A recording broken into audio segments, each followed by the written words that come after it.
So the NFL is a $10 billion business, but right now it's being held hostage by a single ligament in Kansas City. We're hearing the 2026 schedule release is being pushed back, and if you think this is just a Chiefs story, you're dead wrong. This is about why your team might lose their primetime slots because of the one and only Patrick Mahomes.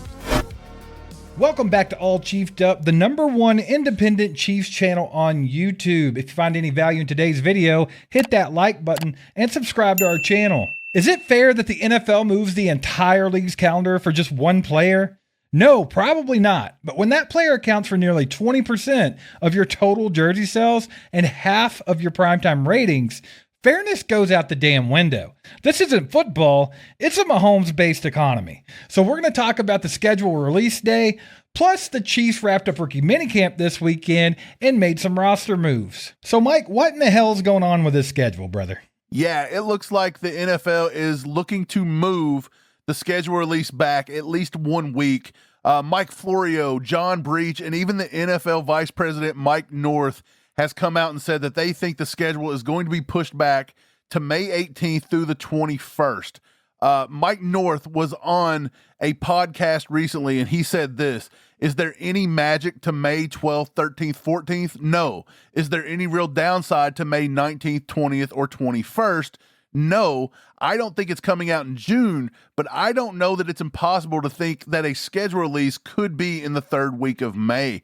He goes on, Steve, to say something about package negotiations between YouTube and Netflix in a 5-game holiday slate and some kind of a bidding war.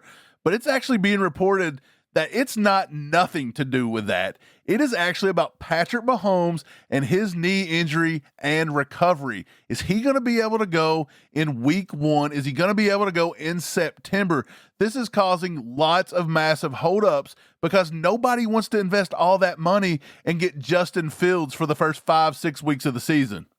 Well, that makes complete sense to me, doesn't it you? Yeah. I mean, why would you want to have these primetime games with the Kansas City Chiefs and you got Justin Fields trotting out there to start the game? We saw how bad a Mahomesless Kansas City Chiefs can be at the end of last season. I don't think the league wants to take a risk with that, especially with primetime games. And even international games, Mike, they might be looking at that as well to make sure that if they put their product overseas, that they're getting the grade A Patrick Mahomes and not just Justin Fields. They don't want to send a generic version of the Kansas City Chiefs across the pond.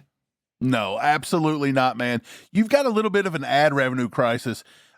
This may not seem like a super Chiefs-related story, but it is. The Chiefs are actually the biggest fish in the NFL, even after a losing season, because this is sending ripple waves. They're doing countless and countless simulations trying to get all these games in. Who are they taking overseas? Who are they putting on Christmas Day, Thanksgiving Day? They're even trying to do 2 or 3 games Thanksgiving week. They got the season opener now going to Seattle. Maybe they wanted to put Patrick Mahomes and the Chiefs there. They're talking about pushing that out to a Wednesday night game to open up the season this year. So they're trying all these things. They're trying to expand the NFL. Guess what? You can't do that without Patrick Mahomes and the Chiefs, Steve. Patrick Mahomes and the Chiefs, whether you like it or not, is the best team in the NFL. They draw all the ratings. Mahomes, who all the kids want to be. They buy the jerseys. They cut their hair his way. You know, they have his shoes. That's who they want to see. So they're not going to trot out Justin Fields. You've got networks like NBC, ESPN, Amazon. They're paying billions and billions of dollars to get teams on there. That is a good matchup. Maybe Mahomes versus Josh Allen or something like that. You don't want to trot out Justin Fields, bro, and lose all your money. That's 20, 30, 40% ratings drop instantly. Of course, you don't want to have Coachella without Justin Bieber now, do you? You have to have who everyone loves and who they want to see. And like you said, that's still the Kansas City Chiefs. Even after an abysmal season last year, I think that they see the tweaks the Chiefs are making as well. And I think they also know that there's no way that the Chiefs do that 2 seasons in a row in the Patrick Mahomes era. You've seen strides be taken by the coaching staff and the management in Kansas City to make sure that the Chiefs don't repeat that. You've got Kenneth Walker III in here, which you mentioned they could play Seattle at the beginning of the season. That'd be kind of cool, right? Yeah. But I don't know if that's going to happen if Mahomes isn't available. No. But yeah, I mean, the Chiefs are getting this thing together. They're getting together what they need to get together as far as we have a running game now. We padded up our defense in the draft. We're going to be competitive again. We're not doing this crap where we're one-dimensional. Every defensive coordinator in the NFL can come out here and predict everything we're going to do. No, we're going to get out here and we're going to kick ass again like we used to. And guess what, guys? You might want to catch that on TV in the spotlight in front of everybody. Yeah, the Chiefs play a lot of good teams. Now, I did see a thing today. I think Warren Sharp put it out that the Chiefs are going to be in the top 10 of the easiest schedules this year. They actually earned that considering they sucked last year. But look, they're going to play the Broncos twice, the Raiders twice, the Chargers twice. One or two of those could be on primetime. We've seen them open up the season last year in Brazil versus the Chargers. We've seen them play a primetime game versus the Broncos. So one of those are always a primetime game, and maybe two. They're going to play San Francisco. That's a Super Bowl matchup, a two-time Super Bowl matchup. Like you mentioned, they're going to play the Patriots this year, a Drake May versus Patrick Mahomes. You may have the Colts, who had a really good season last year. Maybe they're looking good. Here's what I think they're going to do. That didn't even count the NFC. They play Seattle, the defending Super Bowl champion. They play the Rams. That's a big game. They even played Joe Burrow and the Bengals this year. So there are plenty of games. We've already mentioned Josh Allen. So many games could be primetime, Steve, and they are not going to put Patrick Mahomes there in week 1 through 4 if they do not think Patrick Mahomes is going to play. They're just not going to do it. Now, here's what they have or could do. They started being able to swap primetime games out and flex primetime games in like week 5 or 6 last year. Maybe they just make it to where they can flex out a primetime game no matter what. Because if they don't, this is going to affect Detroit games. This is going to affect Dallas Cowboy games. Why? Because they play on Thanksgiving. There's going to be lots of teams get hit by this, and it's all because of Patrick Mahomes, Steve, in that rehab process. But so far, Andy thinks he's going to get back. We heard Andy this past week at training camp set the world on fire and say that, hey, he's going to be back for day 1 of phase 2. That's a lot to say, but day 1 of phase 2.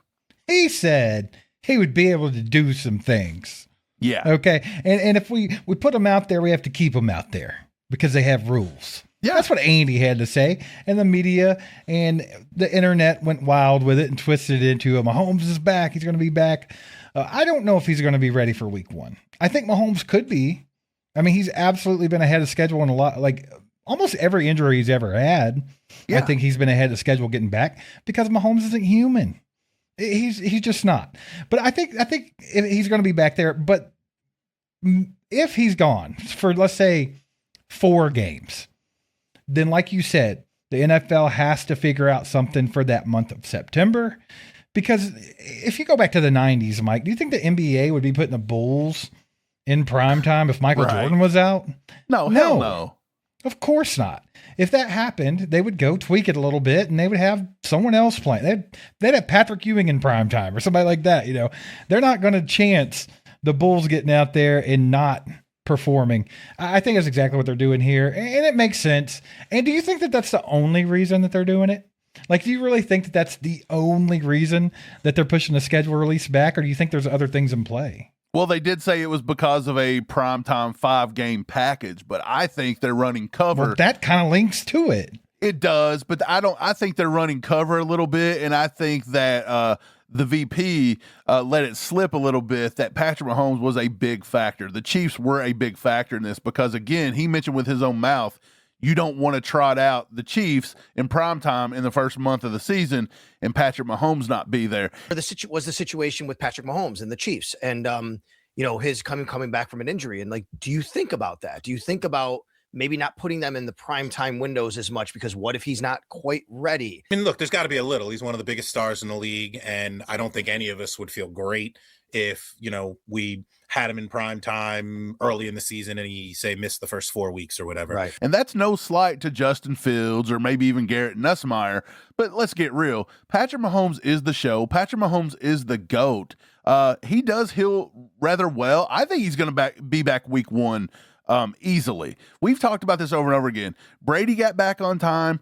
Brady was 25 years ago. The advances in modern medicine are so much better. These guys get put on a fast track to be back. We talked about the Joe Burrow thing. That happened 4 or 5 years ago. Burrow was back, ready to go, cleared for football activity by phase 2 as well. So I believe Mahomes is ahead of the game here, 100%. Brett Veach was even talking about the other day on Pat McAfee. He's ahead of the game. Barring no setbacks, it's going to be good. And we've seen him throwing a little bit and different things just here recently. And Steve, another thing, let's go ahead and get to this past weekend. We just wrapped up Chiefs rookie camp. And over the past few days, we've seen a lot of roster moves go on. We've seen Garrett Nussmeier and Cyrus Allen sign their rookie deals. That kind of went under the radar. We've seen the Chiefs cut quarterback Jake Hayner, who's only been on the roster for maybe 4 or 5 months. And I'm guessing that has to do with the fact that Garrett Nussmeier come in and actually looked really good, and they got some great value. You're not getting rid of Nussmeier, who they picked up in the 7th round.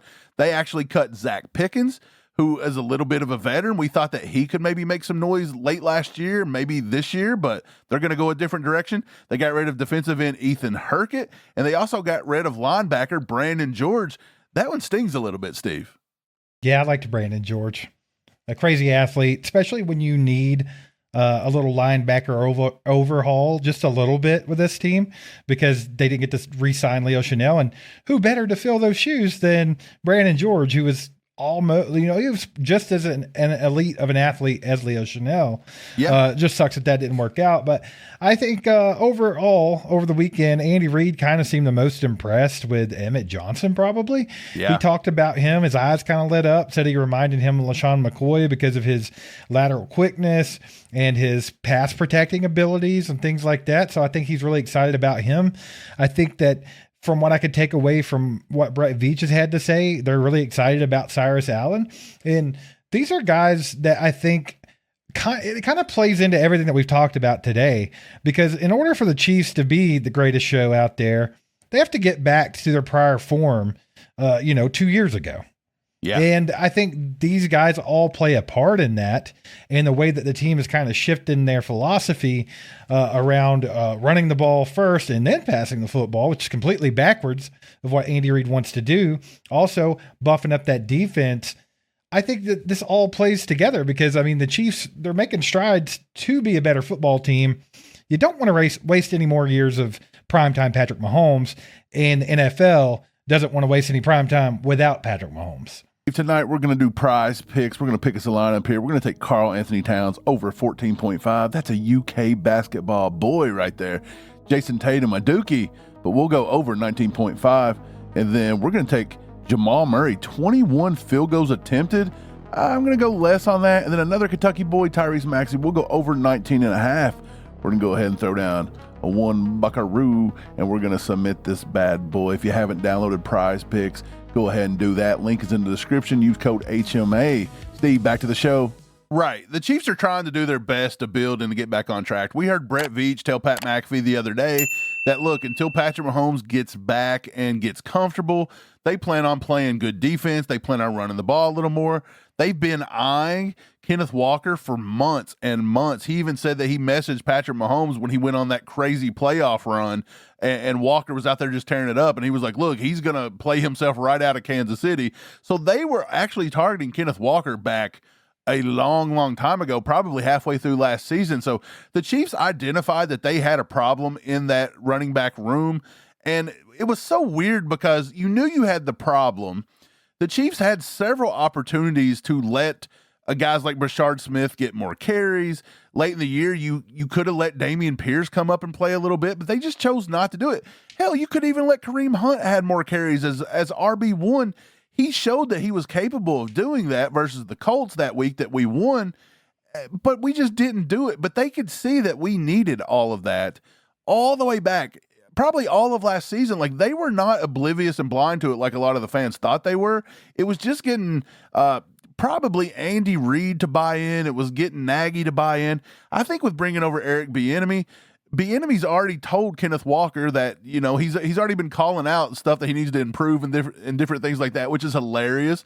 That's the most Eric Bieniemy thing ever, to look, it doesn't matter if you're a Super Bowl MVP, maybe the best running back in football. I'm going to call out your flaws and what you need to work on. That's hilarious to me.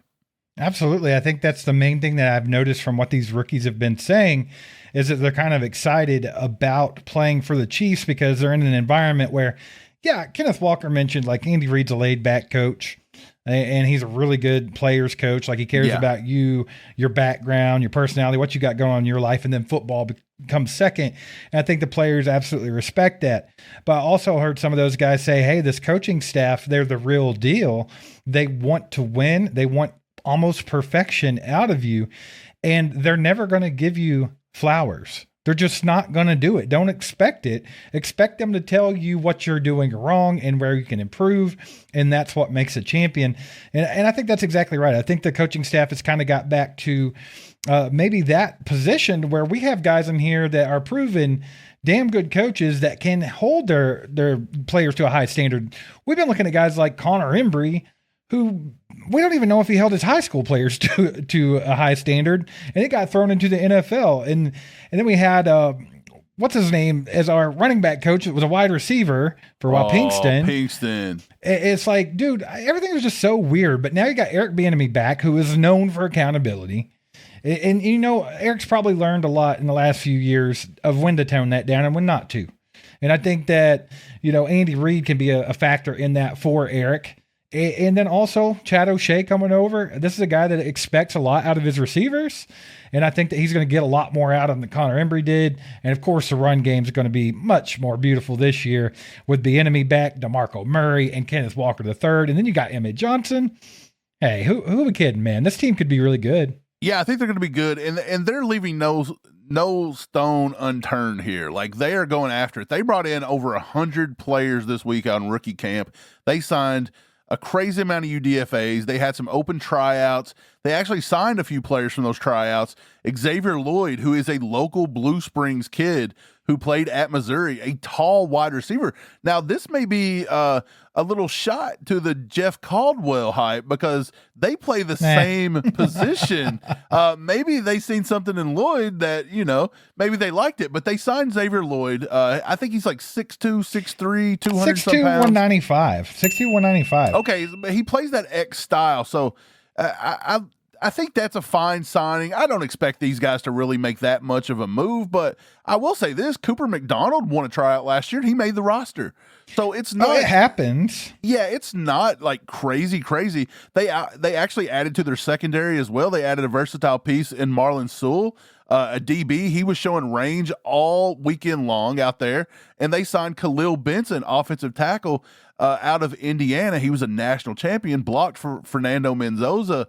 And I thought Benson was the one that surprised me a lot because he really was a tackle that I thought could come in and do something. And when I heard that they were bringing him in, I was like, hey, now that is a really good signing and somebody that you want to bring in. 6'6", 321 pounds. He plays the right side. Okay, he played at IU. He went over to Colorado and played for Coach Prime for a year. And then he actually come back to Indiana and won a national championship, which is the wildest thing ever, right? And so he's known for bringing high energy to the locker room. He's really good about working out, getting in there and being an example. He's actually from Mississippi.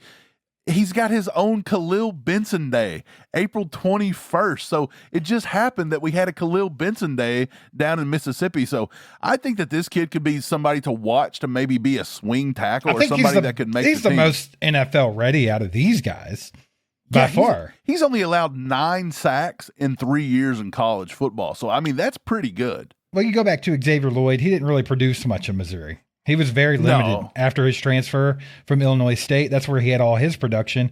And he's a big frame, could be a red zone target potentially, stuff like that. But, I mean, there's not a lot of production against high competition or high-level competition. It's just not there. And then with Marlon Sewell, this is a kid I think that could come in here and maybe put a press on that nickel position. But, of course, the Chiefs have been kind of throwing darts at that already. I mean, we have guys that already play the nickel, and then they went and got Jaden Kennedy in the draft.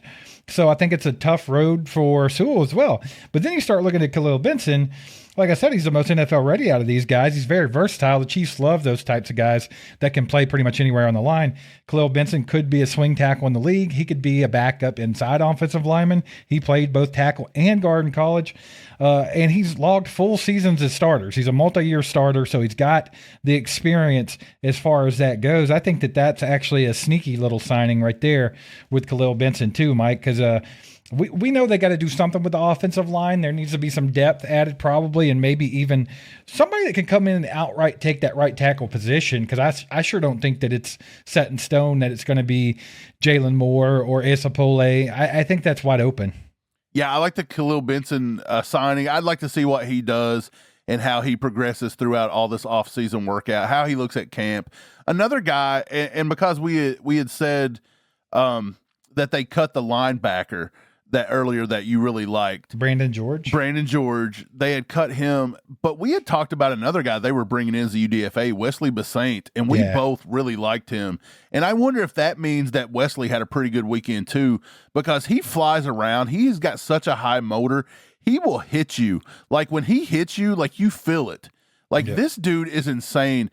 And I just wonder if he's going to be able to give us something that maybe we've been missing in that linebacker room. Like we got to get back to that thumping physical type that gets in there and does it. So Wesley Basaint was a guy we had talked about, and I'm wondering if he's a guy to watch going forward along with Khalil Benson on the defensive side. He's interesting to me because I really like his tape, and like you said, he flies around, he hits people, he's a lot of fun, but he's also a little bit undersized. Like he's kind of one of those tweener guys that could potentially be a safety, like Jeffrey Bossa. So I mean, and we already have him who we haven't got to see yet. I mean, we got to see him in special teams, but we really didn't get to see many defensive snaps from Jeffrey Bossa. So I don't know, pretty interesting. I think that's one room on this team that I feel like is not complete, the same way as I kind of feel like the right tackle position is maybe not complete. Like that could be some spots I see the Chiefs try to add a piece to. Yeah, possibly. I think the one other thing that happened during camp was the Chiefs, or well, not camp, but the rookie weekend, was that the Chiefs social media team was putting out a lot of stuff, and they put out a clip of Peter Woods talking about playing for Joe Cullen, and it set the world on fire, Steve, because they didn't list him as a defensive tackle. They listed him as a defensive end. And my, oh my, did it cause people's heads to explode over on X. But you've got to remember this, and I tried to tell people this. 2025 was a down year for Peter Woods. A lot of people thought he didn't produce very well in 2025. You know, he didn't look as good as he did in 2024. He was a little down. This didn't work. Well, guess what? In 2025, he played a lot on the interior. Guess what he did in 2024 in that good year? He played a lot of snaps outside on the edge as a defensive end. He played a lot over the tackle. He played a lot on the outside of the tackle. I want to say he played 391 snaps at defensive end, 8.5 tackles for loss, 3 sacks, and he had a pass rush win rate at 14% when aligned outside the tackle in a 5-tech or a 7-tech. So he could absolutely play out there, and I think maybe the Chiefs seen that, and they were like, look, he was at his best right there.